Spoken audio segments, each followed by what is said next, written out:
हर्पल जियो drama time बन चुका है बहुत ही ज़्यादा इंटरेस्टिंग। उसमें हमें दिखाया जाएगा कि जवाद शाह जैसे ही घर आते हैं तो वो सामने ही देखते हैं मीशा को और अपने बेटे हुनैन को, और उनके पास चले जाते हैं। इस पर वो कहता है कि मेरा बेटा जो है वो बाहर घूम रहा है। इस पर मीशा जो होती है वो जवाद शाह से सलाम लेती है और कहती है कि कैसे हैं आप। इस पर कहता है कि शबाब कैसे कहाँ है। इस पर वो कहती है कि वो अपने काम से कहीं बाहर गई हुई हैं।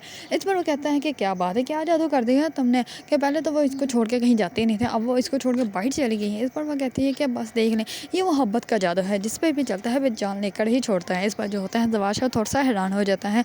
इस पर वो अपनी ग्लासेस उतार के जो है मीशा की तरफ देखने लग पड़ता है। इस पर मीशा जो होती है वो कहती है कि इतनी ज़्यादा नज़रों से मेरी आंखों में मत देखें, कहीं है ना कि हाँ आप पे भी जादू हो जाए, क्या मैं आप पे जादू कर दूँ। इस पर जो होता है जवाद शाह वो बहुत ही ज़्यादा हैरान हो जाता है और वो थोड़ा सा खुश भी होता है लेकिन बहुत ज़्यादा हैरान भी होता है कि ये कैसी बातें कर रही है। इस पर वो कहती है कि ये मोहब्बत का जादू है और जिसके ऊपर भी चढ़ जाता है फिर ये उसकी जान लेकर छोड़ता है। वैसे तो बिल्कुल भी कभी भी नहीं छोड़ता। इस बार जवाद शाह जो होता है उसके तरफ बहुत ज़्यादा माइल होना स्टार्ट हो जाता है क्योंकि उसको उसके साथ मोहब्बत होनी स्टार्ट हो जाती है। दूसरी तरफ जो होती है शबाब, वो उसके साथ फिर से झगड़ा स्टार्ट कर देती है। वो किसी ऐसे टॉपिक पर झगड़ा स्टार्ट कर लेती है जो कि टॉपिक होता ही नहीं।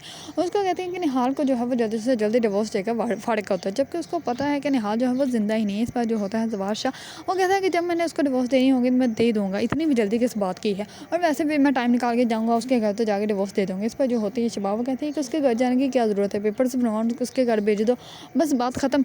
इस पर जो होता है जवाद शाह वो शबाब को कहता है कि अच्छा बस ठीक है, बात छोड़ दो। दूसरी तरफ जैसे ही मीशा को वो देखता है तो मीशा को वो कहता है कि तुम भी हमारे साथ डिनर करो टेबल पर बैठ के। इस पर जो होती है मीशा वो बहुत ज़्यादा खुशी से जवाद शाह के सामने बैठ जाती है। ये बात जो होती है वो शबाब को बिल्कुल भी पसंद नहीं आती और वो उसको कहती है कि नौकरों को जो है उनकी औकात पे रखना चाहिए, नौकरों को जो है वो ज़्यादा सर पे नहीं चढ़ाना चाहिए, वरना जो है वो अच्छा नहीं होता। इस पर जो होता है जवाद शाह वो कहता है कि ये बिल्कुल भी सही बात नहीं है और वैसे भी वो हमारे बच्चे का इतना ज़्यादा ख्याल रखती है, तो इसलिए अगर वो हमारे साथ बैठ के खा लेगी तो इसका कोई हर्ज नहीं है। दूसरी तरफ जो होती है निहाल वो जाती है जवाद शाह के पास। जवाद शाह के पास जैसे ही जाती है तो जानबूझ के उसके पास जाकर ड्रामा करती है जैसे कि मैं गिरने वाली है। इस पर जैसे ही वो उसको संभालता है तो अब वो उसके सामने जो है वो बहुत ही ज़्यादा प्यार बड़ी नज़रों से देखती है और फिर वहाँ से चली जाती है। इस पर जो होता है जवाद शाह वो उसके साथ मोहब्बत में गिरफ्तार होना तो स्टार्ट हो ही चुका है, लेकिन वो उसकी तरफ माइल भी हो रहा है क्योंकि शबाब जो है वो उसको खुद से दूर कर रही है और वो भी खुद ही। अगर आप लोगों को ड्रामा टाइम पसंद है, उसके बारे में न्यू न्यू अपडेट जानना चाहते हैं